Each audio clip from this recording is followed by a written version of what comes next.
Dans le problème 13, on veut savoir à quelle distance d'un point P il faut placer une charge, un objet chargé, pour que le champ électrique à cet endroit-là soit égal à 1500 newtons par coulomb.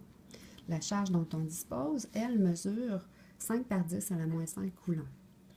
Donc, on cherche la distance où placer la charge pour produire ce champ au point P. Donc, l'équation à utiliser, c'est celle, bien sûr, du champ électrique, car il n'y a qu'une seule charge et on étudie son effet sur un point dans son environnement. Alors, l'équation du champ électrique est ici. Dans cette équation, K, c'est la constante de Coulomb, toujours la même. Q, c'est la charge électrique qui produit le champ. Et D, c'est la distance qu'on cherche, où le champ va mesurer 1500 newtons par coulomb. La première chose à faire, c'est d'isoler la distance dans l'équation du champ électrique.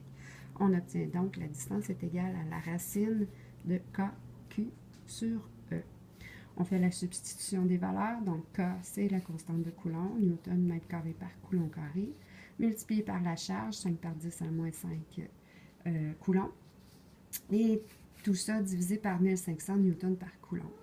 Ici, les coulombs vont se simplifier. Par exemple, ceux-ci sont au diviseur, ils vont se simplifier avec le carré qui est ici. Et ceux-ci vont se simplifier avec ceux-là, en étant en division un par rapport à l'autre. Les newtons vont se simplifier ici.